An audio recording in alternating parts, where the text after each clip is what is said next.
నమ్మకమైన దేవునికి మహిమ కలుగునుగాక. ప్రియ స్నేహితులందరికీ దివ్య వాక్యోదయం.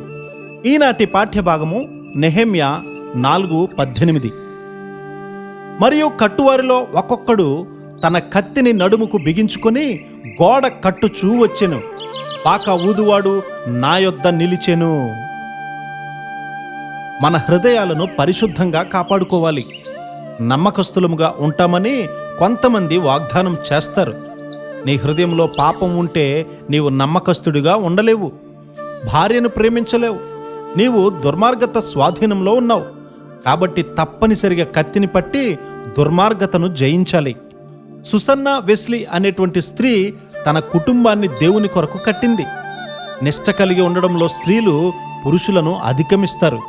వారు భూమిపై చిన్న పరలోకాలను ఏర్పరచగలరు. అయితే చేతిలో కత్తిని కలిగి ఉండాలి. లేనప్పుడు పిల్లలను సంరక్షించుకోలేరు. ఈ దినాల్లో అనేక మంది బోధకులు తమ పిల్లలు పాపంలోనికి వెళ్లడం వల్ల ఏడుస్తూ ఉన్నారు. వారి పాపాలే అధిక మోతాదుల్లో పిల్లల్లోనికి వస్తాయి. దేవుని వాక్యము వెలుగై ఉంది. అది భవిష్యత్తులోనికి చొచ్చుకొని పోయి రాబోయే శోధనలను బయలుపరిచి నీలో ఉన్నటువంటి బలహీనతలను చూపిస్తుంది. నీవు అపజయంతో కూలిపోవాలని సాతాను ఎల్లప్పుడూ కూడా ప్రయత్నం చేస్తూ ఉంటాడు. ఒక భార్యగా నీకు అనేకమైనటువంటి బాధ్యతలు ఉన్నాయి. నీ గృహంలో సమాధానం కలిగి ఉండడం సాతానుకు ఎంత మాత్రమూ ఇష్టం లేదు. గృహాలలో సమాధానం ఉంటే ఆరోగ్యకరమైనటువంటి దీర్ఘాయుష్ను నీవు కలిగి ఉంటావు. మీరు దుష్టుని జయించి ఉన్నారు గనుక మీకు వ్రాయిచున్నాను అని 1 యోహాను 2:13 వ్రాయబడి ఉంది.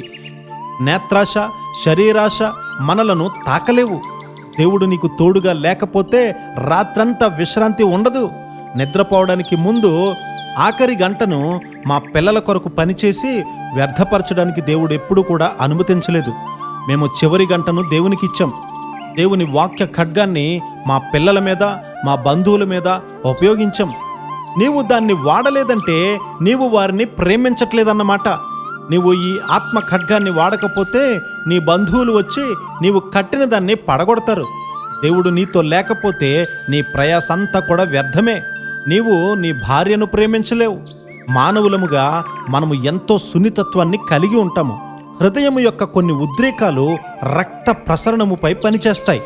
అయితే దేవుని దగ్గర గుండెకు సంబంధించినటువంటి మందులు ఉన్నాయి. లేఖనాలు ఎక్కువగా ధ్యానించి దానిలో ఉన్నటువంటి ప్రమాణాలను అనుసరించు.